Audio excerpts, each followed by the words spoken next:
Alors effectivement, on pourrait penser que c'est un peu jeune, mais j'aime aussi me dire que Dieu a utilisé, et ce sont des exemples bibliques, un certain nombre de personnes qui étaient jeunes, comme Daniel, comme Samuel, et qui ont eu l'occasion de se laisser travailler par le Seigneur et d'être à son service.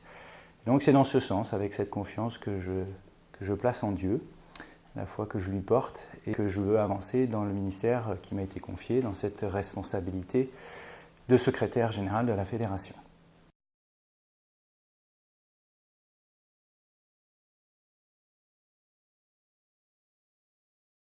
Alors c'est vrai qu'il y a des éléments purement administratifs, juridiques on va dire, le fait que les églises locales sont rassemblées en une fédération.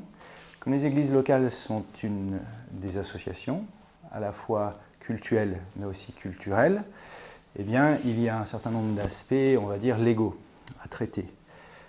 Par exemple, c'est tout ce qui est les procès-verbaux qu'il faut établir et qui font force, en fait, d'un point de vue juridique.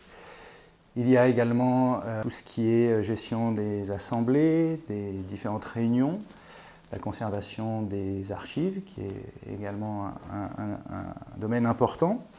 Et puis là, plus d'un point de vue ecclésial, obtenir les différents rapports que les églises nous envoient, des rapports trimestriels avec les statistiques des membres et les rapports financiers également. Mon travail consiste aussi à écrire tous les courriers officiels de la fédération quand ceux-ci ne sont pas faits directement par le président Gabriel Goléa. Le travail, il est commun.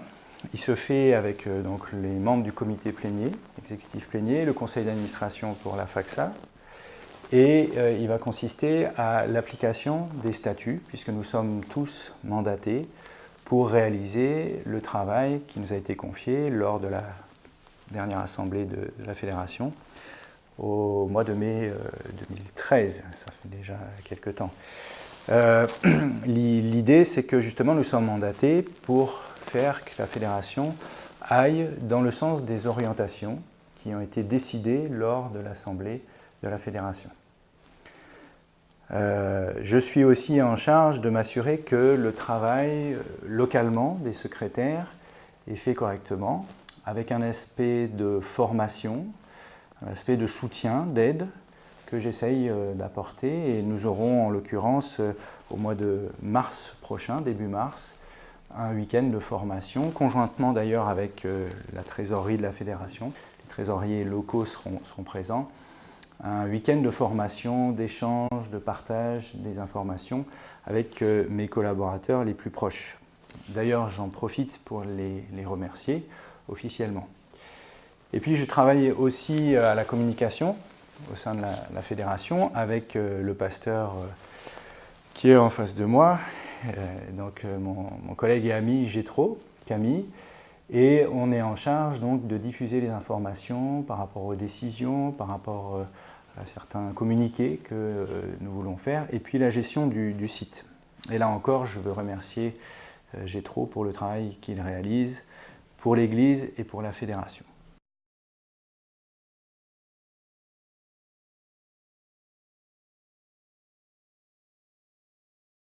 Je vois trois défis principaux.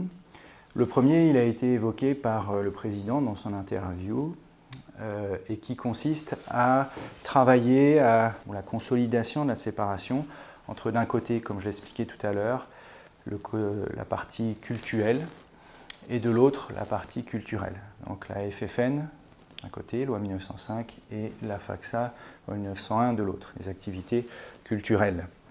Finalement, il s'agit d'essayer de répondre aux exigences légales de ce pays dans lequel nous nous trouvons, qu'est la France. Et puis, nous travaillons également, et c'est un autre défi pour la Fédération, à la gestion du parc immobilier. Au sens large, je dirais, à la fois par rapport aux locations, parce qu'il y a un certain nombre de communautés que vous êtes, chers frères et sœurs et amis, membres de la Fédération, qui sont en location. Et puis, de l'autre, c'est le parc immobilier à proprement parler, dont la Fédération est propriétaire, avec cette fois-ci la mise aux normes des locaux et plus particulièrement l'accueil des personnes à mobilité réduite.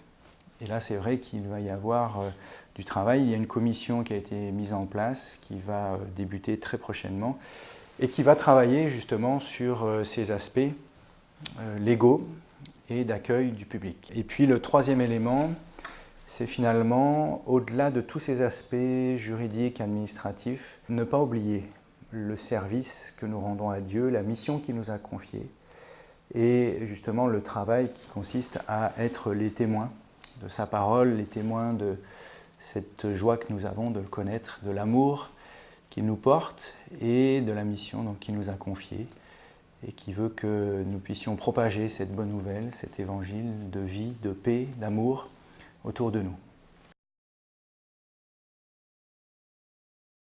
Alors je voudrais laisser un mot d'encouragement à toutes les personnes qui localement sont au service, sont engagées dans la mission, et plus particulièrement à tous les secrétaires d'église qui travaillent à l'archivage, à la rédaction des procès-verbaux, enfin tout ce qui correspond à leur cahier des charges. Et puis j'aimerais encourager chacun d'entre nous à aller de l'avant, à persévérer malgré les difficultés, au fait que nous devons faire face à un certain nombre de défis, mais avec l'aide du Seigneur, avec sa force, avec sa puissance, avec le Saint-Esprit, nous serons capables de les relever. Et nous voulons ensemble travailler pour son œuvre. Et ici, à la Fédération, vous pouvez compter sur notre soutien, notre engagement, l'aide que nous voulons vous apporter. Et nous sommes toujours à votre disposition. Et puis un petit mot aussi, parce que c'est de bon ton, en ce début d'année, de vous souhaiter une belle année 2014, en tout cas la plus belle possible, avec peut-être l'emphase portée sur des expériences de foi et riches de la présence de notre Seigneur dans votre parcours, à la fois individuel, mais aussi collectif, dans votre Église locale. Que le Seigneur vous bénisse donc, qu'il vous soutienne, et que sa présence et sa gloire se fassent sentir dans chacune de nos églises. Au revoir.